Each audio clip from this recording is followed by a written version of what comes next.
오늘 창세기 38장 1절에서 30절 본문으로 유다를 품은 다말이라는 제목으로 같이 말씀 나누겠습니다. 창세기 38장에 나와 있는 내용 자체가 상당히 쇼킹한 내용이고 사실은 많은 사람들이 이해를 못하죠. 저는 성경에 이런 본문이 있는 줄도 알지를 못했고 그 그리스도를 만났을 때 23살 때죠. 그때 미국에 갔을 때 저희 이모가 꿈을 꿨어요. 꿈을 꿨는데 꿈에서 하나님의 음성을 꿈에서 들었는데 뭐라고 했냐면 창세기 38장이 없으면 37장, 39장이 헛것이다. 우리 이모도 이 모르는데 그래가지고 이제 다음날 일어나서 그 생각이 선명하게 남아서 38장 읽어보니까 말도 안 되는 이런 이야기가 적혀져 있는 거죠.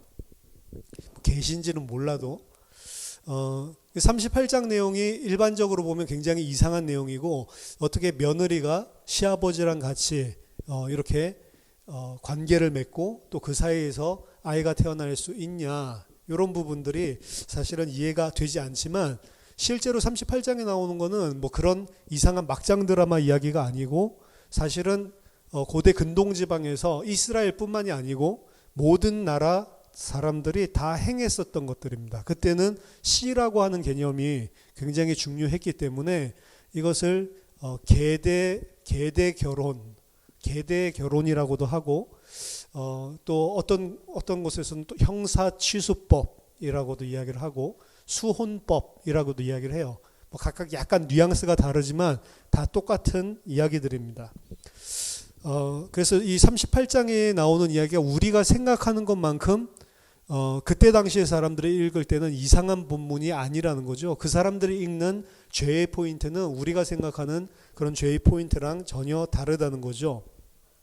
38장이 또 이상한 거는 위치입니다. 사실은 37장에 우리가 요셉의 이야기가 시작이 됐는데 요셉의 이야기의 끝이 제일 마지막이 36절에 37장 36절에 그 미디안 사람들은 그를 애굽에서 바로의 신하 친위대장 보디발에게 팔았더라 라고 되어 있죠. 그리고 39장 1절에 요셉이 이끌려 애굽에 내려가매 바로의 신하 친위대장 애굽 사람 보디발이 그를 그리로 데려간 이스마엘 사람의 손에서 요셉을 산이라. 39장 처음과 37장 마지막이 그대로 연결이 되죠. 그래서 38장이 갑자기 요셉의 이야기 중에 끼어들었다라는 것들을 볼 수가 있습니다. 그래서 왜 도대체 이 위치에 있어야 되냐라는 것들을 학자들은 많이 반문을 합니다. 근데 딱히 생각해 보면 이 위치 말고 들어갈 곳이 없어요. 뭐 어디 들어가겠습니까? 또한 주제적으로도 비슷한 부분들이 계속 등장을 합니다. 창세기 37장에서 형들이 요셉의 채색 옷에다가 짐승의 피를 묻혀가지고 아버지에게 보면서 이 보십시오. 당신의 아들의 옷이 아닙니까? 라고 옷을 들이내면서 증거를 내밀죠. 오늘 본문에도 보면 다말이 이 지팡이와 그리고 인장과 그리고 끈을 가지고 이게 누구 건지 보십시오. 라고 증거를 들이밀죠. 그리고 39장에서도 보디발의 아내가 요셉의 옷을 벗겨가지고 이게 누구의 옷인지 보라고 이야기를 하죠. 그래서 누명을 씌우죠. 37장과 39장에서 증거로 들이미는 건 다 거짓말입니다. 그렇죠? 요셉의 형들도 거짓말을 한 거고 이방 여인이 보디발의 부인도 거짓말을 한 거고 근데 창세기 38장에서 오늘 다말이 낸 거는 거짓말이 아니죠. 오히려 의로움을 보여주는 그런 행위를 하는 거죠. 어쨌든 38장에 나와 있는 이야기가 이렇게 사실은 좀 주제적으로도 연결되어 있고 유다의 이야기가 38장에서 끝나는 것이 아니고 이제 요셉이 형제들을 이제 만났을 때 그때 이제 베냐민을 대신해서 자기가 대신 인질로 잡혀 있겠다라고 이야기를 하는 장면이 등장을 하는데 그 장면이 등장하기 전에 오늘 본문이 나와야 되는 거예요. 사실은 베냐민 대신에 유다가 나중에 설명을 하겠지만 베냐민 대신에 유다가 자기의 목숨을 생명을 인질로 잡히는 이 장면은 오늘 38장의 영향으로 유다가 변했다라는 것을 보여준다라고 많은 사람들이 이해를 하고 있습니다. 그래서 38장이 사실은 중요한 이야기고요. 또한 창세기 38장의 이야기가 어떻게 보면 제일 마지막에 보면 베레스와 세라 첫째가 세라고 둘째가 베레스인데 세라와 베레스가 태어나는 장면을 보여주고 있는데 여기서도 희한한 게 둘째가 첫째를 제치고 태어나죠. 그래서 둘째에게 뭔가 이 중요한 꼭 마치 야곱 에서 이야기처럼 첫째 에서보다는 둘째인 동생인 이 야곱에게 이 언약의 씨가 전달되듯이 결국에 나중에도 보면 세라가 아니고 베레스를 통해서 다윗이 태어나거든요. 베레스의 후손으로. 그래서 이 부분들이 사실은 계속 반복되는 이야기인데 요셉 이야기 중에 오늘 유다 이야기가 등장을 하는 거거든요. 요셉은 누구냐면 라헬의 아들, 라헬의 맏아들이고요. 그리고 이 유다는 레아의 넷째 아들입니다. 그럼 야곱의 입장에서 보면 누가 사실은 맏아들이어야 되냐면 11번째 아들이지만 요셉이 맏아들이어야 돼요. 왜냐하면 원래부터 자기가 사랑하던 여인의 아들이니까, 첫째 아들이니까. 근데 결혼을 갖다가 속임 당하는 바람에 이상하게 하는 바람에 레아에게서 장자가 태어나죠. 루벤이 태어나고 그 네 아들이 태어나는데 이 6아들이 태어나죠. 그 중에 넷째가 유다인데 사실은 장자가 요셉이 돼야 되는데 육신적으로는 루벤이 장자인 거잖아요. 근데 하나님은 누구에게 이 언약의 대를 이어나가냐면 루벤에게 이어나가는 게 아니고 요셉에게 이어나가죠. 근데 이 요셉의 이야기 중간에 유다 이야기가 등장을 하는 겁니다. 그러면 야곱의 입장에서 보면 요셉에게 내려가는 게 아주 적통이에요. 그렇죠? 야곱의 입장에서 보면 거꾸로 된 거지만 사실 라헬의 아들이 맞이가 되면 안 되는데 거꾸로 된 거지만 야곱의 마음속에는 원래부터 요셉이 맞이였다니까. 레아는 너무 싫어했다고 했죠. 그냥 사랑하지 않는다가 아니고 미워했다, 증오했다라고 이야기를 했죠. 그러니까 당연히 요셉이 언약이 내려갔을 때 야곱이 당연한 것이다 아마 생각을 했을 거예요. 근데 하나님이 요셉이 아니고 메시아의 씨는 누구에게 주냐면 유다로 말미암아 씨를 줍니다. 왜 르우벤, 레위, 시므온은 왜 없어지고 넷째에게 들어가냐? 그 안에서도 작은 아들을 택하는 거지만 르우벤은 자기 아버지의 첩을 갖다가 범했고 아내를 범했고 그리고 두 아들은 세겜에서 이 한 민족을 말살한 그 잔인한 살육 그 죄 때문에 장자의 명분에서 떨어져 나가는 거죠. 그리고 이제 유다가 사실은 장자의 명분을 이어받게 된단 말이에요. 그래서 요셉이 장자인데 희한하게 이 장자에게서 메시아의 씨가 태어나는 게 아니고 유다에게서 또 태어나게 됩니다. 이 레아, 라헬, 레아 이게 계속 뒤바뀐단 말이에요. 이 이야기가 그래서 요셉 이야기 중간에 등장하는 겁니다. 사실은 이제 누구에게 씨가 내려가냐, 누구에게 언약이 내려가냐, 요셉에게 당연히 내려가는 건데 지금 이 이야기가 있는 거는 지금 당장 야곱의 아들에게 이 언약이 전달될 때는 요셉이 장자의 역할을 하고 있지만 나중에 메시아 진정한 장자의 역할은 누가 하고 있냐면 유다가 하는 걸로 바뀐단 말이에요. 역사상에서. 그래서 이 유다의 이야기가 요셉 이야기들 속에 어떻게 보면 요셉이 큰 아들이고 유다는 작은 아들처럼 등장하는데 이게 또 중간에 뒤바뀌어서 작은 아들 쪽으로 메시아가 온단 말이에요.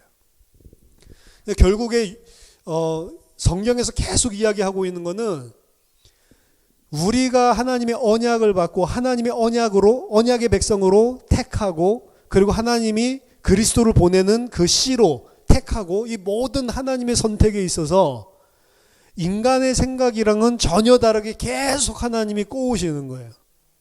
인간의 생각이 틀렸다라는 것을 계속 보여줍니다. 그래서 이 유다 이야기가 이 장자인 영적인 장자죠. 요셉의 이야기 사이에 등장하는 것도 사실은 의미가 있고 사실은 요셉에게 내려가야 우리도 속이 후련할 건데 요셉이 이렇게 믿음의 사람이니까 창세기에 나오는 인물들 중에 제일 예수님 비슷한 사람이 요셉이에요, 사실은. 그래서 메시아가 요셉의 씨로 오면 굉장히 수긍할 만한데 유다의 씨로 온단 말이에요. 그렇죠? 근데 그 유다가 오늘 본문에 보면 유다의 씨로 오게 되니까 요셉보다 더한 의를 보여주는 게 아니고 아주 흉악한 죄인으로 오늘 그리고 있는 장면입니다. 그래서 뭘 계속 상기시켜 주냐면 메시아가 오시는 게 우리가 잘해서 오는 게 하나도 없다는 거예요. 하나님의 은혜로 일방적으로 은혜를 베풀어서 메시아가 우리에게 오는 거지, 우리의 잘하는 의 때문에 하나님이 선택하는 건 하나도 없다라고 하는 것을 계속 성경에는 반복해서 보여주고 있습니다. 그래서 요셉 이야기 중간에 돌발적인 것 같지만 이 유다 이야기가 등장하는 것은 의미가 있다. 그럼 유다라고 하는 사람은 사실은 이스라엘의 창세기 이야기는 뭐 세상의 기원 이야기이기도 하지만 더 중요하게는 이스라엘 민족의 국가의 기원 이야기거든요. 그 기원의 중요한 인물이 아브라함, 그리고 이삭, 야곱, 이 3대 족장이고, 그리고 그 아들 때에서는 메시아의 라인, 다윗 왕의 라인으로 본다면 요셉이 아니라 유다를 택한 거거든요. 그럼 유다를 굉장히 아름답게 미화를 해야 되잖아요. 다윗 왕의 직계 조상이니까 미화를 해야 되는데 미화하지 않고 적나라하게 그의 죄성을 드러내는 겁니다. 다윗 왕 이야기 또한 그 다윗 왕이 엄청난 왕이다라는 걸 부각하는 게 아니고, 다윗 왕의 모든 스토리도 보면 다윗 왕의 추악한 죄악상이 계속 드러난단 말이에요. 그래서 일반적인 세상이 쓰는 책과 전혀 다릅니다. 일반적인 세상 책들은 예를 들어서 어떤 나라의 건국 이야기를 한다라고 했을 때 신화, 이런 신화, 전설적인 요소들을 다 집어넣는데, 거기에 나오는 나라를 건국하는 사람들을 보면 전부 다 신적인 존재고 전부 다 뛰어난 존재예요. 그 사람들이 부족했다라는 걸 이야기하는 것은 하나도 없습니다, 사실은. 그렇죠? 북한만 하더라도 뭐 김일성이 막 북한의 이 초대 뭐 수령이고, 김일성을 제일 존경하게 만들어야 될 거 아니에요? 그러니까 김일성의 일대기들 막 이런 것들 보면 말도 안 되는 소리들 막 등장하잖아요. 뭐 가랑잎을 타고 뭐 두만강을 건너나 막 건너고, 솔방울 가지고 이 수리탄 만들어 가지고 막 던지면서 막 일본 놈들이랑 싸우고 막 이런 것들 말도 안 되잖아요. 근데 그런 것들을 어려서부터 들으면 야, 저 사람 진짜 대단하구나.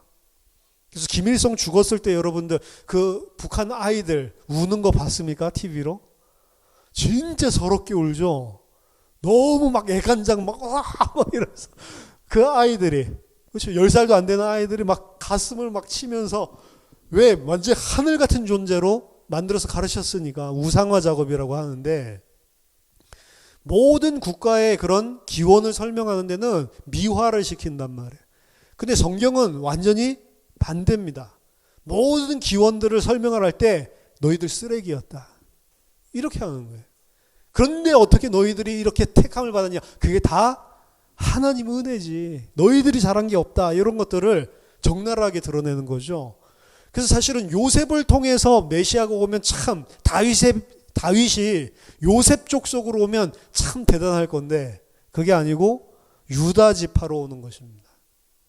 더더군다나 유다 지파는 이스라엘의 핵심입니다. 이스라엘 사람 안 그러죠? 유대인이라고 이야기하죠, 요즘에도. 왜냐하면 북이스라엘은 망했어요. 북이스라엘은 먼저 아수르에게 망했습니다. 그렇죠? 그리고 나중에 남유대만 남았는데, 남유대도 나중에 바벨론에게 망하고 포로로 가죠. 하지만 포로에서 귀환한 사람들, 이 사람들의 그 특징은 뭐냐면, 아수르에게 침공당했었던 북이스라엘은 아수르의 혼혈 정책 때문에 전부 다 피가 섞여 버렸고요. 남유대에 그래도 나는 하나님의 백성이다 라고 이방인들을 멀리하고, 나중에 돌아오면서 이방인 결혼한 사람들도 아내를 다 버리잖아요. 순수 혈통의 아브라함의 자손, 그게 이제 유대 지파의 최고의 프라이드란 말이에요, 사실. 근데 오늘 창세기 38장에서 보여주는 유다 지파의 적나라한 현장은 순수 혈통입니까? 아니죠. 오늘 본문 보세요. 그 후에 유다가 자기 형제들로부터 떠나 내려갔다라고 하는 것은 영적인 부분들을 표현하고 있는 겁니다. 형제들이 봤을 때의 평가, 형제들의 눈에도 유다 따라 했더니 우리 아버지가 저렇게 위로를 받지 않고 요셉 때문에 슬퍼한다. 유다가 팔지 말자고만 했으면, 그랬으면 아버지가 안 그랬을 텐데, 자기네들도 사실은 일심단결해가지고 해놓고 유다에게 핑계대는 거예요. 이게 죄인들의 특성이거든요. 형제들의 눈앞에서 이제 유다가 평가절하가 됐고, 그리고 그 유다는 영적으로 완전히 하락세에 접어듭니다. 그래서 그 후에 유다가 자기 형제들로부터 떠났고 또 내려가서 아둘람 사람 시라와 가까이 하니라. 아둘람 사람 시라라고 하는 사람은 뭐 아둘람이 뭐냐 이 정확하게 분명하진 않지만 가나안 사람들이라고 이야기를 하고, 가나안 족속들과 어울려서 사는 거예요. 하나님의 백성이. 유다가 거기서 가나안 사람 수아라 하는 자의 딸을 보고 그를 데리고 동침하니, 이것도 우습죠. 그와 결혼했다라는 말도 없고 그냥 그와 같이 동침했다. 성적인 단어거든요. 그런 것들이 바로 등장한다. 유다의 이런 완전히 영적으로 가나안화, 완전히 세속화되어 버린 것들을 적나라하게 보여주고 있는 표현이죠. 거기서 임신하여 아들을 낳음에 유다가 그의 이름을 엘이라 하니라. 그가 다시 임신하여 아들을 낳고 그의 이름을 오난이라 하고, 그가 또다시 아들을 낳고 그의 이름을 셀라라 하니, 그가 셀라를 낳을 때에 유다는 거십에 있었더라. 가나안 땅의 여자와 결혼을 합니다. 그렇죠? 가나안 족속과 결혼을. 이거는 아브라함 때도 그렇고 그리고 이삭 때도 그렇고 절대로 그 아들을 가나안 사람과 결혼시키지 말라라고 이야기를 했고, 에서가 가나안 사람 여자랑 결혼한 걸 가지고 그 아버지와 어머니는 무척 근심하고 그걸 갖다 미워했거든요. 그런데 유다는 아무런 거리낌 없이 가나안으로 내려가서 가나안 사람이랑 결혼했다는 말도 없고 그냥 동침하고, 그리고 아들을 셋까지 낳아버리고 이렇게 사는 이런 모습을 보여주고 있습니다. 3명의 아들들이 태어났는데 그 장자 엘을 위해서 아내를 데려왔는데 그의 이름이 다말이라고 합니다. 다말은 어디 나라 사람이냐 이런 게 안 나왔지만 당연히 가나안 여인이라고 추정을 할 수 있고요. 엘이 다말과 결혼했는데 무슨 이유인지는 모르지만 그 장자, 유다의 장자 엘이 여호와가 보시기에 악함으로 여호와께서 그를 죽이셨다라는 장면이 등장합니다. 이것도 사실은 쇼킹한 장면이에요. 하나님이 죄인들을 멸하시는 장면들이 나오고 심판하시는 장면이 나오지만 하나님이 특정 인물을 뽑아서 죽였다라는 표현은 성경에서 가장 처음 등장하는 게 이 엘의 죽음입니다. 얼마나 악했으면 하나님이 직접 손대서 죽였다라는 표현으로 등장을 한다고요. 어땠는지는 모르겠지만 저는 그 엘의 여러 가지 행동이나 그리고 여호와 앞에 보기에 악했던 것들은 자기 혼자가 아니고 당연히 아버지의 모습들 안에서 흘러나온 것이라고 저는 생각을 해요. 우리들이 보통 자녀가, 어떤 아이가, 어떤 학생이 뭘 잘못하면 항상 누구 욕을 하죠? 그 부모님 욕하죠. 제 가정이죠. 제 어렸을 때 그게 너무 싫었다고요. 나보고 어머니 똑바로 하고 다니라. 옷도 깨끗하게 입고 다니고 뭐 단추도 이렇게 잠그고 다니고. 저는 어렸을 때 단추를 끝까지 다 채우고 깨끗하고 단정하게 하나 풀고 싶은데 깨끗하고 단정하게. 왜? 엄마 아빠 욕을 안 먹게 하기 위해서. 그렇죠? 되게 들으면서 불합리하게 느껴졌어요. 왜 내가 잘못하는데 나를 욕하지? 부모님 욕을 하지? 근데 당연히 그런 거예요. 왜냐하면 아이는 부모님 보고 배워서 하니까. 그리고 부모님이 똑바로 안 가르쳤기 때문에 계속 아이를 잘못된 길로 놔두니까. 잘못된 길로 갈 수 있죠. 아이가 부모님에게서 꼭 물려받지 않더라도. 그럼 바로된 부모라면 얘를 똑바로 교육을 시켜야 되는데 똑바로 교육을 안 시키니까 애가 계속 잘못된 길로 가죠. 그래서 요즘에 뭐 프로그램 보니까 그 개 조련사 하는 분, 이 나쁜 개는 세상에 없다. 전부 다 누가 잘못이야? 주인 잘못이다. 뭐 이렇게 이야기를 하는데 아이들도 똑같다고요. 부모님이 이 프라이머리 가장 주된 요인이죠. 그래서 뭘 잘해도 누가 영광 받냐면 부모님이. 그렇죠? 수능 보지만 서울대학교 갔다 그럼 누가 영광 받아요? 부모님이 영광 받아요. 내가 쎄빠지게 공부했는데 아니요, 그 배우의 환경 만들어준 부모님이 있다고요. 그렇죠? 분명히 있습니다. 저는 학원 같은 데를 한 번도 안 다녔거든요. 뭐 집에 돈도 없고 과외 같은 것도 한 번도 받아본 적이 없고. 근데 아버지가 교사잖아요. 그러니까 방학 때마다 늘 아침 9시부터 무조건 앉혀놓고 2학기 거 교과서 갖다 놓고 뭐 표준 옛날 동아전과 막 이런 거 있죠. 표준전과 이런 것들 가지고 미리미리 이제 예습. 그거 다 풀어야 돼. 그러니까 한 학기 거를 미리 예습을 하는 거죠. 초등학교 때부터. 그렇죠. 그거 얼마나 귀찮아요. 근데 아버지는 칼 같거든요. 생활이 일정해요. 항상 5시에 일어나서 예배 드리고, 우린 나중에 가정 예배 안 드렸거든요. 근데 아버지는 혼자 5시에 일어나서 성경 보고 예배 드리고, 그 6시 반 되면 나가서 신문 주워다가 아침에 신문 온 거 그거 보고, 딱 아침 7시 반에 드셔야 되고, 점심 학교에 교사시니까 12시 반, 그때 딱 학교에서 12시 딱 점심시간, 그때 점심 먹어야 되고, 저녁 딱 5시 반에서 6시 사이에 분명히 먹어야 돼요. 안 먹으면 막 화가 나시. 보통 화를 안 내시는데, 그러니까 딱 완전 규칙적인. 그러니까 제 사촌 동생도 여기 울산에 있는 그 친구가 어렸을 때 오빠 집 가서 기억나는 거는 하나밖에 없대. 가면은 이모부가 항상 방학 때 놀러 가면 일주일을 놀러 가든 3일 놀러 가든 아침 9시 되면 상 딱 펴다 놓고, 자, 탐구 생활이랑 이 방학 숙제 할 것들 가지고 와. 이래서 그때 무조건 공부하는 거예요. 공부하는 거 없으면 알파벳이라도 글자 똑바로 쓰라고 글자 쓰게 하고. 얼마나 지겹겠어요. 지겨운데 해야 되는 거예요. 저는 또 이제 막 이기고 싶어가지고 내 표준 동화전가 이런 거 푸는 거 보면 좀 허접해 보여. 근데 형들이 2년 그리고 5년 앞서 있으니까 막 초등학교 때 중학교 거 하고 있잖아요. 그 막 정석 같은 거. 그런 거 하고 있는 거 보면 나도 저거 해야 되는데, 내가 저거 빨리 해서 이겨 먹어야 되는데, 막 이런 생각 나가지고 막 빨리 하고. 어쨌든 그러니까 이 뭐 다른 게 있는 게 아니고 그런 것들 가지고 사실은 이 공부를 한 것 같아요. 그래서 뭐 이게 무슨 학원 안 다니고 이렇게 했는데 그 아버지의 은혜구나 제가 나중에 알게 됐다니까요. 왜냐면 제가 아버지가 돼 보니까 제가 귀찮아서 못 해요. 우리 딸 시켜야 되는데 전 무슨 생각 때는 딸 보면 놀고 싶지, 애가 지금 저거 하고 싶겠냐. 이래서 나는 못 시키겠더라고요. 그리고 제가 귀찮아. 시키려는 게. 우리 현성이 그냥 계속 놀죠. 그러니까 이 엘이 하나님이 직접 죽일 정도로 악했는데, 저는 그게 유다의 영적인 수준이라고 봅니다. 그 정도로 영적으로 타락해버린 거예요. 그 뒤에 봐도 계속 그런 증거들이 등장을 하지만, 엘이 이 하루아침에 죽어버리니까 다말이 과부가 돼버린 겁니다. 그렇죠?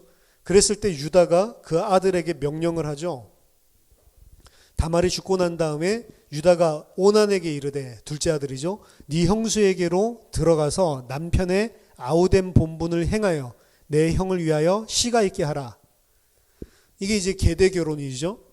그리고 이거는 이스라엘뿐만 아니라 그때 있었던 모든 고대 근동지방에, 심지어 예수님 때까지, 그러니까 뭐 BC 1세기, AD 1세기 이때까지도 다 있었어요. 그래가지고 신약 성경에도 이야기가 나오죠.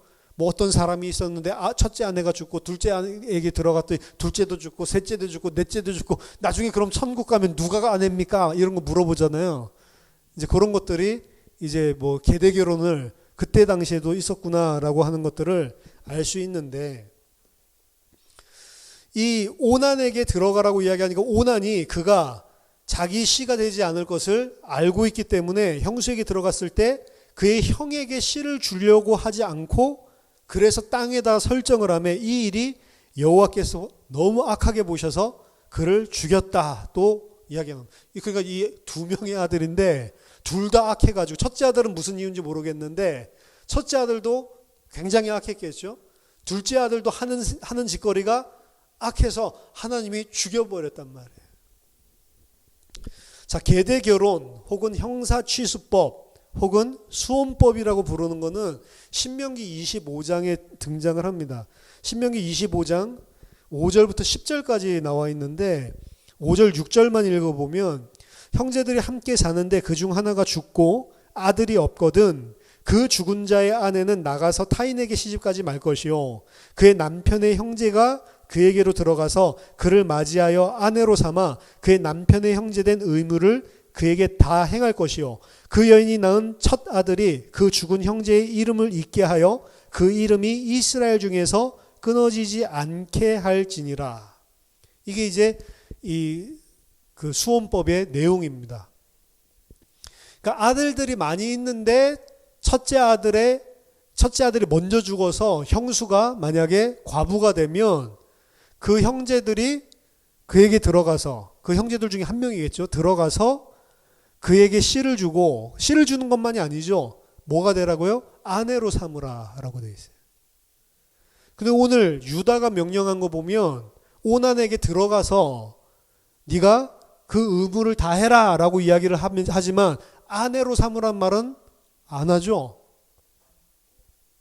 그 유다이 나쁜 놈이라니까요. 유다는 뭐만 생각하냐면 자기 첫째 아들이 죽었으니까 자기 첫째 아들의 대를 이을 씨만 생각하지 다말에 대한 생각은 조금도 안 하는 거예요. 사실 원래 형사취수법은 그냥 들어가서 아들 낳게 해주는 게 목적이 아니고 아들도 낳지만 아내로 삼아야 된다니까. 왜냐면 이때 당시는 요즘 사회랑 달라서 우리나라도 비슷했죠. 원래 여자 혼자서 살 수가 없는 세상이에요. 옛날에 왜 우리나라가 이혼이 그렇게 적었냐. 사실 뭐 80년대 전까지만 하더라도 이혼하면 동네에서 손찌검을 하고 손가락질 당하고 굉장히 흔치 않았다고. 사실 이혼한 누가 있으면 너무 부끄러워가지고 말도 안 하고. 요새는 안 그렇잖아요. 근데 옛날에는 왜 그랬냐면 여자가 나가서 일할 게 없어요. 혼자서 살아나기가 힘들다고. 이때는 더 그랬단 말이에요. 그러니까 여자로 태어나서 혼자 살 수 없고 이 힘이 없고 혼자서 생명을 연장할 수 없는 그 상태에 빠진 과부가 제일 불쌍한 사람이었습니다. 그러니까 과부와 고아에 대한 이야기들이 많이 나오는 거는 그때 당시에 아무런 힘이 없고 그냥 당할 수밖에 없는, 죽을 수밖에 없는 그런 존재가 과부란 말이에요.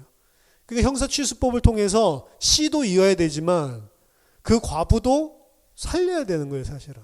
근데 유다의 표현에는 반쪽만, 앞에만, 형사취수법의 앞에만 딱 이야기하고 뒤에는 전혀 언급이 없죠. 자기 아들 어떻게 씨를 이을 거냐, 요 관심밖에 사실은 없는 겁니다. 그리고 오난은 더 악하죠. 오난은 들어갔을 때 수혼법의 책임 수행하기를 거부해서 사실은 땅에다 설정을 하죠. 왜냐하면 알고 있기 때문에 그렇습니다. 만약에 아들이 태어난다면 그 아들은 누구의 씨로 누구의 대를 잇는 거냐면 큰아들의 대를 잇는 거예요. 그렇죠? 그 큰아들의 대를 이으면 엘이 받아야 될 두목, 유산상 속에 있어서 두 몫이, 두 배의 몫이 사실은 그 아들이 없으면 누가 받아요? 오난 자기가 받는다고요. 자기가 장자잖아요. 자기가 당연히 유다의 두 몫을 유산으로 받을 수 있는데 만약에 낳으면 자기 몫만 3분의 1로 나누는 게 아니고 4분의 1로 나눠서 두 몫을 그 자기가 그 형수에게서 나는 아들에게 주고 자기는 4분의 1밖에 못 가지는 거죠. 근데 만약에 안 낳으면 그러면 아들 2명이니까 3분의 2를 자기가 먹는 거잖아요. 이게 양이 큰 차이가 있죠. 그러니까 자기 생각하는 겁니다. 이거 낳아봤자 남 좋은 일 하는 거지. 그러니까 이 생각에도 뭐가 없어요? 아들을 낳아서 뭔가를 유산을 받아야 다말 살 거 아니에요. 지금 결혼도 안 했다니까. 그나마 결혼도 안 시키고 그냥 아들만 낳아라 라고 유다가 명령을 했는데 그 아들마저도 낳아주면 내 유산의 몫이 줄어드니까 그러니까 설정을 땅에다가 했다라고 이야기를 하는 겁니다. 그리고 우리나라 성경에는 제대로 표현이 안 됐지만 그 오난이 그 씨가 자기 것이 되지 않을 줄 알고 형수에게 들어갔을 때에 땅에다 설정했다. 한 번 한 것 같죠? 원래는 안 그렇습니다. 원래는 어떻게 되냐면 형수에게 들어갈 때마다 땅에다 설정했다. 그러면 이 계대법 그리고 형사취수법이라고 하는 거는 아까 신명기 25장의 뒷부분에 등장을 하는데 그래도 이런 게 있을 수 있잖아요. 형수가 있어. 근데 형수랑은 진짜 아내 삼고 못 살겠어. 좀 그럴 수도 있잖아요. 난 도저히 싫어. 그럼 거기에 거부할 수가 있냐? 거부할 수 있습니다. 그게 싫으면 거부해도 돼요. 그게 신명기의 법으로 나와 있다니까요. 자, 신명기 25장 7절 보면 그러나 그 사람이 만일 그 형제의 아내 맞이하기를 즐겨하지 아니하면 그 형제의 아내는 그 성문으로 장로들에게 나아가서 말하기를 내 남편의 형제가 그의 형제의 이름을 이스라엘 중에 있기를 싫어하여 남편의 형제된 의무를 내게 행하지 아니하다이다. 장로들에게 이야기하라는 거죠. 그러면 그 성읍 장로들은 그를 불러다가 말할 것이며 그가 이미 정한 뜻대로 말하기를 내가 그 여자를 맞이하기를 즐겨하지 않겠다. 이제 완전히 장로들 앞에서 법적으로 선포하는 거죠. 그렇게 하면 그의 형제의 아내가 장로들 앞에서 그에게 나가서 그의 발에서 신을 벗기고 그의 얼굴에 침을 뱉으며 이르기를 그의 형제의 집을 세우기를 즐겨하지 아니하는 자에게는 이같이 할 것이라 하고 이스라엘 중에서 그 이름을 신 벗김 받은 자의 집이다 라고 부를 것이다. 오나는 지금 하기 싫은데 억지로 들어가는 거잖아요. 억지로 들어가는 이유는 뭐죠? 겉으로는 다 그 계대 결혼을 하고 형의 씨를 갖다가 이어주는 척 하면서 사실은 안 하죠. 왜? 겉으로 왜 해야 됩니까? 만약에 내가 싫다라고 이야기하면 뭐라고 부른다고요? 아, 저 신발 벗은 놈의 자식. 신발 벗긴 당한 놈. 뭐 이게 뭐 얼마나 수치스러운 건지 모르겠는데 뭐 요즘에는 우리 애들한테 아우 신발 벗긴 당한 놈 뭐 이런다고 해서 별로 수치스럽지 않겠지만 아마 그렇게 하면 뭐 인간 취급 못 받는 세상이었던 것 같아요. 그러니까 이 거짓 위장으로 형수를 취한 것도 다 자기의 명예를 위한 거죠. 그리고 재산, 유산도 내가 챙겨야 되고. 그러니까 악한 자입니다. 그 오난이 하는 짓이요.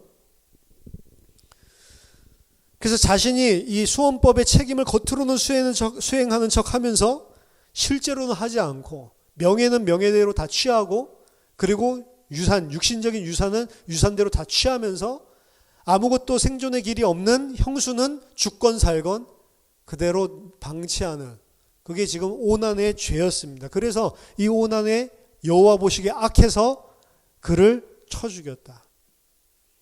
오난의 죄의 핵심은 뭐냐? 다 자기예요. 나, 육신, 세상, 요거, 명예. 내가 취할 모든 이득들에만 포커스를 가지고 있는 이게 지금 오난의 죄고 사실 성경에서 이야기하는 죄는 그 죄밖에 없죠. 그것 때문에 사람들에게 그리고 하나님 앞에 죄를 범한단 말이에요. 그래서 오난도 죽고 말았습니다. 이 오난의 모습은 사실은 유다와 비슷한 것이죠. 어떻게 보면 반쪽짜리 수원법을 자기 첫째 아들을 위해서만 하고 그리고 다말을 갖다가 내치는 이런 그런 생각들. 게다가 오난까지 죽어버리고 나니까 어떻게 생각해? 성경 오늘 본문에서 오난이랑 엘이 왜 죽었어요? 여호와 보시기에 악함으로 여호와께서 죽이신 거잖아요. 근데 유다는 어떻게 생각을 했어요? 저 다말 저 전년이 저거 내 아들들 다 죽이네. 옛날에 우리나라도 그런 것들이 있죠. 막장 드라마 같은 거 보면 과부돼서 그것도 힘들어 죽겠는데 시어머니가 뭐라고 해요? 이 지 남편 죽인 나쁜 이래가지고 막 손가락질하죠. 그런 격입니다. 오히려 이제 셋째 아들이 들어가면 또 죽게 될까봐 두렵고 저 여자에 뭐가 마가 꼈나 보다. 저 여자에게 뭐 재수가 없나 보다. 이래가지고 거짓말을 합니다. 그래서 셋째는 아직 나이가 어리기 때문에 결혼할 때가 안 됐으니까 장성할 때까지 친정에 가 있어라 라고 이야기를 하죠. 근데 나중에 보면 이 거짓말인 게 나중에 그 셋째가 셀라가 컸을 때에도 장성했을 때에도 결혼 안 시키죠. 거짓말로 둘러붙이는 거죠. 얼마 후에 유다의 아내 수아의 딸이 죽었습니다. 유다의 아내가 죽고 나서 그러고 난 다음에 아들은 이미 다 성장을 한 것 같아요. 근데 주지 않고 그러다가 무슨 일이 생겼냐? 유다의 아내가 죽었습니다. 이제 이때를 기화로 생각해서 다말이 이런 대범한 이런 이 창녀로 변장하고 그리고 시아버지랑 같이 자는 이런 일들을 벌이는 거예요. 그래서 이 벌인 시기가 유다의 아내가 살아있을 때 하지 않고 유다의 아내가 죽었을 때 했다라고 하는 거에 거기에다가도 이제 해석자들은 다말이 그 유다의 가정을 깨지 않고 유다의 형편들을 다 고려해서 그 시기를 정했다라고 이야기를 합니다. 물론 아내가 없기 때문에 또 성적으로 유다가 더 창녀들 찾아다니고 이럴 가능성도 높은 거죠. 그래서 이 친구 아둘람 사람 시라와 함께 딥나로 올라가서 자기 양털 깎는 자에게 이르렀더니 어떤 사람이 다말에게 말하되 네 시아버지가 자기 양털 깎으려고 딥나에 올라왔다. 이 작전 개시한 때가 언제냐면 양털을 깎는 때예요. 왜 양털을 깎을 때 이 일을 하려고 했냐라고 하는 것은 그 구약 성경에도 한 두 군데 정도 등장을 하는데요. 양털을 깎을 때에 뭐가 일어나냐면 축제가 일어나요. 근데 그 축제는 그냥 축제가 아니고 이방 축제입니다. 그래서 지금 가나안 풍습 가운데 양털 깎는 축제들을 할 때 그때 무슨 일이 일어나냐면 그냥 축제 그냥 술 마시고 막 즐기고 이것만 일어나는 게 아니고 보통은 이 이방 신전에 있는 여자 사제랑 말이 사제지 창녀거든요. 여자 사제랑 같이 행음을 하는 거예요. 집단적으로 하기도 하고. 왜 그걸 하냐? 그렇게 하면 위에서 그 바알 신과 뭐 아세라 여신이 그거 쳐다보고 자기 자신들도 달아올라 가지고 같이 성관계를 맺고 그 바알의 정액이 위에서 떨어지는 게 비라고 생각을 한 거예요. 그러니까 왜 행음을 하고 막 그렇게 이 성적으로 난잡한 걸 하냐? 비가 오게 만들고 비옥한 땅을 만들려고. 신들이 그거 쳐다보고 자기네들도 성교를 맺고 이런 식의 상상을 하는 거예요. 그래서 이런 양털을 바치고 이럴 때 그런 축제가 벌어지고 그 축제가 벌었을 때 이런 그 이방 사제들이랑 성적인 문란함, 행음하는 일들이 질비하게 일어나는 거죠. 그래서 오늘 그 과부의 의복을 벗고 너울로 얼굴을 가리고 온몸을 휩싸고 에나임 문에 앉았다라고 이야기했는데 이 에나임 문이라고 하는 데가 이제 그런 이방 신전 문을 이야기한다라고 이야기를 해요. 그래서 아마도 이 유다는 저 여자가 이방 사제인가 보다라고 생각했을 가능성이 큰 거죠. 그러니까 이거 보세요. 지금 여호와 하나님의 언약을 가지고 대대로 이어오는 가문인데 유다는 가나안 사람 그 히람이라는 사람이랑 완전히 둘도 없는 친구가 돼서 친할 뿐만 아니고 가나안의 풍속과 세속적인 문화와 그리고 그들의 종교 그리고 그들의 이런 행음하는 이런 음란 이런 것들까지도 전부 다 완전히 동화가 된 가나안 사람이었다. 유다의 하는 짓을 보면. 하나님의 백성이라는 티가 전혀 안 나지 않습니다. 게다가 육신적으로 과부가 된 그 며느리 봐도 전혀 동정하는 게 없죠. 자기 생각은 지 아들만 생각을 하고 전혀 어떻게 보면 인정으로 쳐다봐도 좀 심하다라고 싶을 만큼 그 정도로 유다가 완전히 타락하고 무너진 겁니다.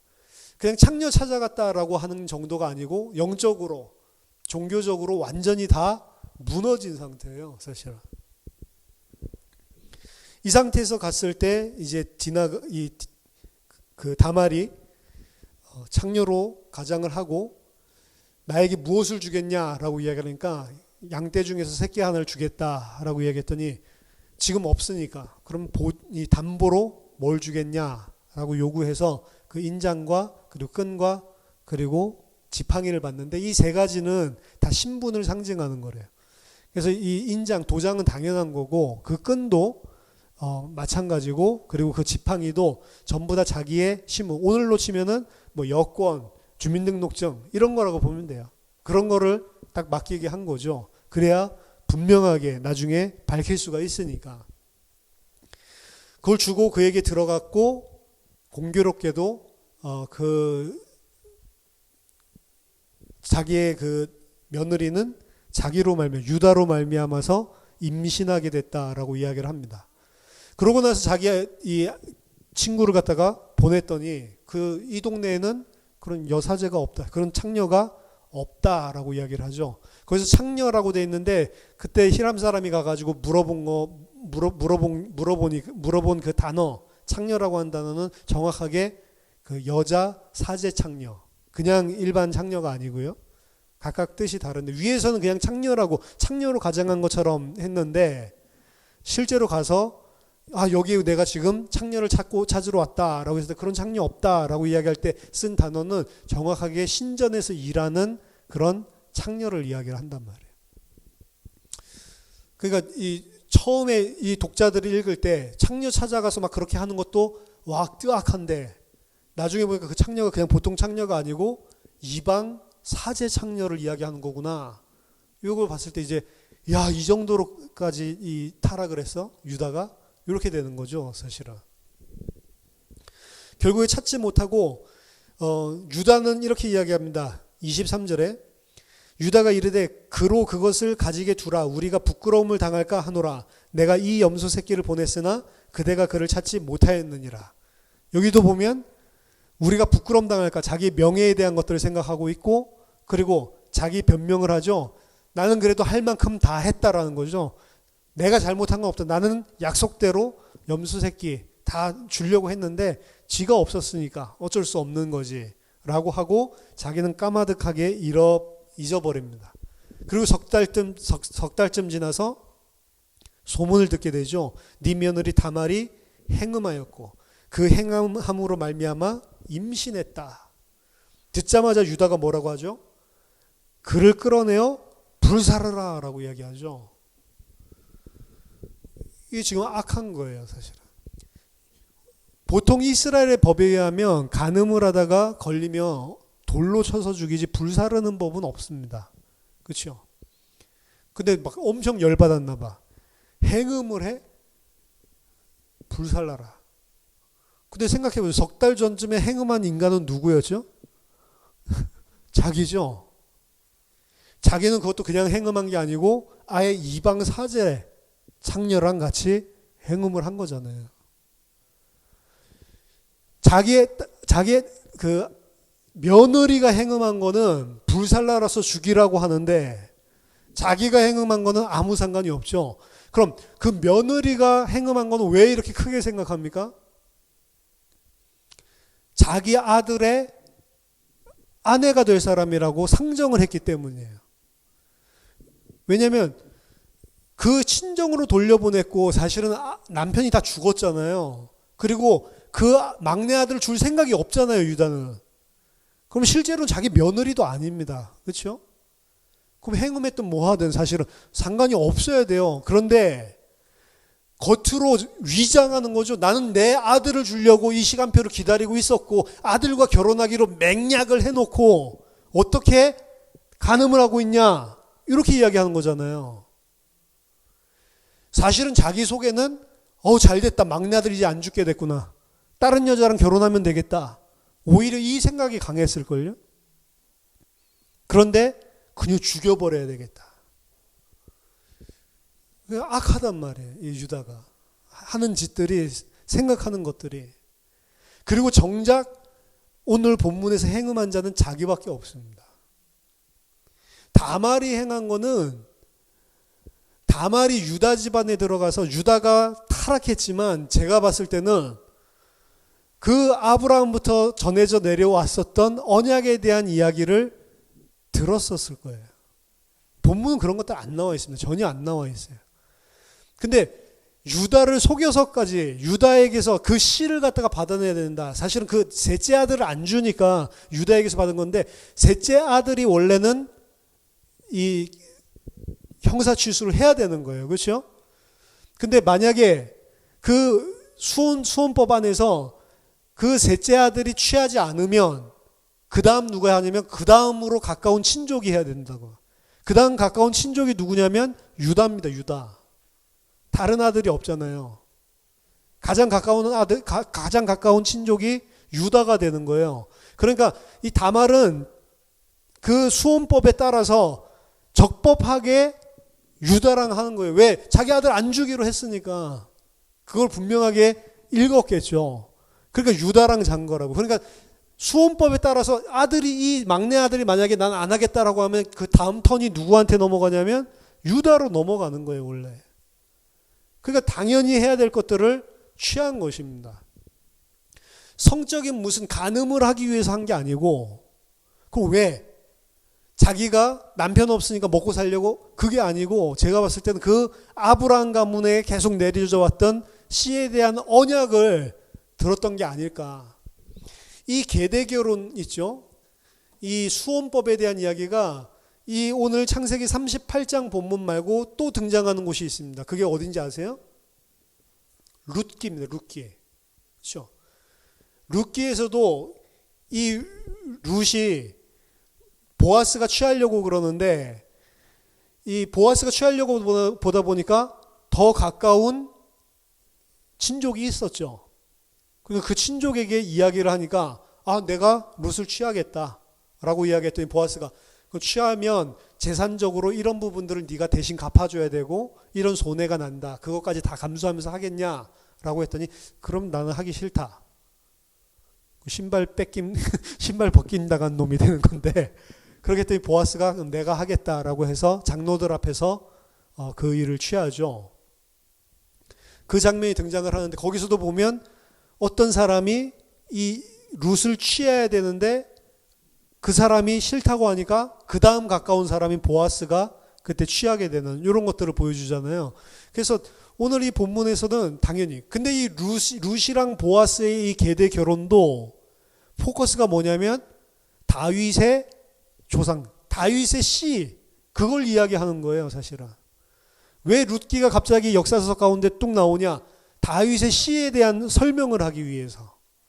그래서 모압 여인 룻이 언약을 잡고 하나님을 섬기고 하나님의 백성으로 사실은 편입될 뿐만 아니라 다윗의 조상이 되는 이야기가 룻기라고요. 근데 그 룻은 어떤 믿음을 가졌죠? 오늘 본문보다 훨씬 더 룻기는 기니까 거기 보면 그 어머니가 그 아들들이 다 죽고 그 과부가 된 그 두 며느리를 보고 너희 친정으로 돌아가라. 왜 이렇게 나랑 같이 고생하냐? 나는 남편도 없고 도와줄 수 있는 게 아무것도 없다. 너희들도 가서 젊으니까 다른 사람에 결혼해서 편하게 살라라고 이야기하니까 뭐 큰 맏며느리는 가버리고 룻만 남아서 룻이 이야기하죠. 그때 믿음의 고백을 합니다. 어머니의 하나님이 나의 하나님이 될 것이고 어머니 그 백성이 나의 백성이 될 것입니다 라고 이야기를 하고, 나는 이렇게 그냥 과부로 죽을지언정 어머니 안 떠나고 그 여호와 하나님 섬기겠다고 하는 언약이 들어가 있는 거거든요. 오늘 38장의 이 계대결혼도 그냥 단순하게 그때 고대 근동지방에 있던 씨 이런 이야기가 아니고 언약의 개념이 들어가 있는 거라. 왜 다말이 이렇게 기를 쓰고 할까? 저는 언약을 이 여인이 붙잡았다라고 생각을 합니다. 이 언약을 붙잡고 이 언약 속에 들어가는, 그래서 나중에 마태복음 1장에 보면 여인들 5명의 이름이 나오죠. 마지막 이 마리아까지 5명의 이름이 나오는데 그 중에 제일 첫 번째 이름으로 오늘 이 다말이 등장을 하는 거예요. 그렇죠? 그리고 아까 전에 말했던 룻도 등장을 하고, 그리고 또 이 여리고성에서 이스라엘 백성으로 편입된 라합 이야기가 나오고, 이런 사람들 이야기들이 다 등장을 하는 거죠. 다말은 행음을 한 것이 아니고 유다 집안에 들어와서 아마도 언약에 노출되었을 것이고 그 언약을 지금 붙잡고 행하고 있는 믿음의 걸음입니다. 근데 그 믿음의 걸음을 걷는 걸음을 보면 사실 유다 가정을 깨지 않기 위해서 유다 아내가 죽을 때까지 사실은 조용히 기다렸죠. 그 기다린 것도 기다린 것이지만 저자를 불러서 불태워서 죽여라 라고 명령을 내렸을 때 그때도 아무 말도 하지 않습니다. 사실은 그때 뭐 해야 돼요? 죽여라 라고 하면 이거 보십시오 라고 증거 들이밀어야 되잖아요. 그 증거 그렇게 안 들이밀었어요. 안 들이밀고 어떤 사람 시켜서 조용히 유다에게 이게 누구 것인지 보라고 합니다. 그것만 전달하게 하는 거. 타인을 통해서. 그럼 거기서 유다가 보고 양심에 털나가지고 이게 누구 거야? 뭘 누구 거야? 빨리 불태워 죽여라. 죽을 수밖에 없는 거예요. 사람들 앞에서 이게 당신 거 아닙니까? 이런 이야기를 안 했다니까. 아마도 이 이야기는 그때 당시에 유다 혼자 가슴속에, 유다가 그걸 보고 하나님 은혜죠. 크게 깨달은 게 있어요. 사실은 유다의 죄성을 본다면 죽음을 당할 수도 있는 거예요. 근데 유다를 끝까지 사람들 앞에 망신 주지 않고, 당신이 아들 안 줘서 내가 이렇게 했잖아, 그런 것도 전혀 이야기하지 않고, 그냥 당신이 악해서 나를 죽인다면 불에 타서 죽겠다 하고 그냥 조용히 그 증거물들을 돌려준 거라니까요. 여러분들 같으면 그 증거물 돌려주겠어요? 그게 내 생명 같은 증거인데. 근데 사람을 시켜가지고 그 물건을 유다에게 돌려주면서 이게 누구 건지 봐달라고 합니다. 그 말밖에 안 해요. 그렇죠? 이 누구 거긴 누구 거야? 이 망령이 났나? 빨리 불에 태워 죽여라. 이럴 수도 있다니까. 그렇죠? 생명 건 겁니다, 사실. 그렇죠? 거꾸로 뒤집어 보면 행음한 유다를, 행음하지 않았죠? 언약 붙잡은, 씨의 언약을 붙잡은 다말이 대신해서 죽는 장면이에요, 사실은. 진짜 죽어야 될 놈은, 죽어야 될 죄를 짓고 있는 놈은 유다인데, 그 유다를 대신해서, 유다가 창녀예요, 영적으로 본다면. 다말은 창녀가 아닙니다. 유다가 창녀인데 다말이 대신 창녀가 돼서 죽는 거라고요. 이게 그리스도의 이 모형이기도 하는 겁니다. 우리 죄 때문에 우리 죄를 다 둘러쓰고, 그럼 어떻게 돼요? 양심에 털 맞은 사람은 죽여라 하고 예수 그냥 죽여버리죠. 쥐가 죽은 거랑 나랑 뭔 상관이 있어. 근데 하나님 택한 자는 그 이야기를 들을 때 양심이 찔리죠. 베드로가 일어나가지고 이야기를 했을 때 그 말을 듣고 양심에 찔린 사람이 있고 양심에 찔리지 않는 사람이 있다. 하나님이 택한 사람들은 성령이 그 사랑을 알 때 양심에 찔리게 만들어요. 우리가 어찌할꼬 너희가 예수를 믿어라. 그러면 성령을 세례로 받을, 회개하고 돌아오게 된 일들이 일어나죠. 다말은 사실은 오늘 제가 본문 제목을 유다를 품은 다말이라고 하는데, 이게 창녀로 가장해가지고 유다를 품어가지고 아들 낳았다 그 소리가 아니고 유다를 살려주기 위해서 품어주는 거예요. 자기가 죽음의 자리로 가면서 유다를 살려주는 장면입니다.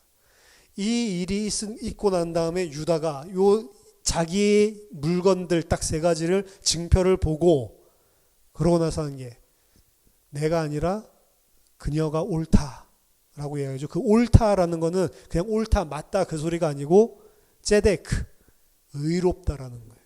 율법에 대한 의로움을 설명할 때 구약성경에서 ጼ데크를 이야기합니다. 그 율법에 대한 건 뭐예요? 그 계대법, 계대혼에 대한 법, 하나님의 율법에 누가 더 옳아요? 이 하나님의 말씀에 다말이 더 옳았다, 더 의로운 자다라고 이야기를 하고 있는 겁니다. 창녀가 돼서 사실은 유다 앞에 나타났지만, 창녀가 돼서 나타난 그 다말은 창녀가 아니었고 하나님의 언약, 하나님의 씨 때문에 창녀의 모습이 된 것이고, 실제 창녀는 유다였단 말이에요. 근데 그 유다 대신에 죽음, 생명을 갖다가 내준 것입니다. 유다가 그걸 보고 딱 깨달은 거야. 아, 내가 아니고 그녀가 하나님의 말씀에, 하나님의 언약에 의로운 자구나 라는 사실을 오늘 인정하는 장면이 등장을 하는 겁니다. 그렇게 해서 낳은 두 아들이 오늘 마지막에 등장하죠. 베레스와 그리고 세라, 이 두 쌍둥이가 태어나는데, 이 태어날 때 또한 베레스가 둘째인데 첫째 세라를 터치고 나오죠. 그 터친다라고 하는 그 단어가 베레스예요. 그래서 첫째 아들이 나왔을 때 손이 나오니까 빨간 실을 묶어가지고 얘가 첫째다라고 했는데, 갑자기 뒤에서 누가 형을 갖다가 제치고 먼저 튀어나오는데 그게 베레스입니다. 이것도 형제가 바뀌죠. 예수님은 누구의 다윗과 예수님은 누구의 후손이냐면 나중에 베레스의 후손이 됩니다. 그렇죠? 그리고 그 베레스의 어머니가 다말이 되는 거죠. 자, 룻기 4장 11절, 아까 전에 룻 보아스 이야기 했잖아요. 보아스가 내가 대신 물을 거 다 기업 물을 거 다 무르고 내가 이 여자를 취하겠다라고 이야기를 했을 때 그 장로들이 이야기를 하는 겁니다. 룻기 4장 11절 12절 보면 성문에 있는 모든 백성과 장로들이 이르되 우리가 증인이 되나니 여호와께서 내 집에 들어가는 여인으로 이스라엘의 집을 세운 라헬과 레아 두 사람과 같게 하시고 내가 에브라스에서 유력하고 베들레헴에서 유명하게 하시기를 원하며 12절 여호와께서 이 젊은 여자로 말미암아 내게 상속자를 주사 내 집이 다말이 유다에게 낳아준 베레스의 집과 같이 하시기를 바라노라. 이 말은 뭐예요? 베레스를 낳은 다말이 축복된 자라는 거죠. 베레스에게 하나님 다말에게 주신 그 베레스의 축복이 보아스 너에게도 이 룻을 통해서 이루어지길 빈다라고 축복하는 장면에 이 이름이 등장한다고요. 그러니까 창세기 38장은 유다의 입장에서 보면 흑역사지만 사실은 하나님의 언약적인 관점에서 본다면 그 언약의 씨인 베레스의 관점에서 본다면 축복된 거죠, 사실은. 그리고 그 축복의 주체는 누구에게 있냐면 유다가 아닌 다말에게 있는 겁니다. 유다는 죄만 지었어요. 근데 어떻게 유다가 베레스와 다윗과 그리고 예수 그리스도의 조상이 될 수 있었냐? 다말 때문에. 그렇죠? 은혜로 준 겁니다.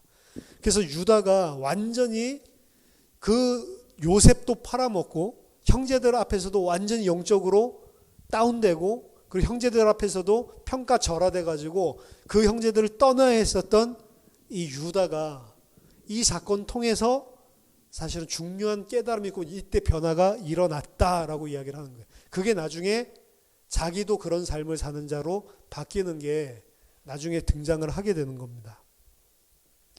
자, 오늘 본문에서 이상한 본문 같지만 사실은 이 안에 복음이 설명되어 있고 그리고 이 안에 우리의 죄가 적나라하게 사실은 드러나 있습니다. 이것을 보면서 사실은 유다 진짜 더럽게 타락했네 이게 아니고 우리 자신의 모습들이고 오난의 모습 그 여호와 앞에 악한 모습이 사실은 우리의 악한 모습이라고요. 근데 그것과 상관없이 다말을 보내서 우리를 언약의 백성으로 그리스도를 낳는 하나님의 아들을 낳는 자로 우리들을 하나님께서 바꿔주시는 그 은혜가 있는 것입니다. 그리고 그것을 정말로 깨달은 사람 그리고 깨닫지 못한 사람 다른 반응이 나오게 되겠죠. 유다를 품은 다말 나를 품은 예수 그리스도 이 안에서 우리의 죄성과 그리고 하나님께서 베푸신 은혜를 보고 언약의 사람으로 굳건하게 세워지는 여러분 되기를 예수 이름으로 축원합니다. 기도하겠습니다.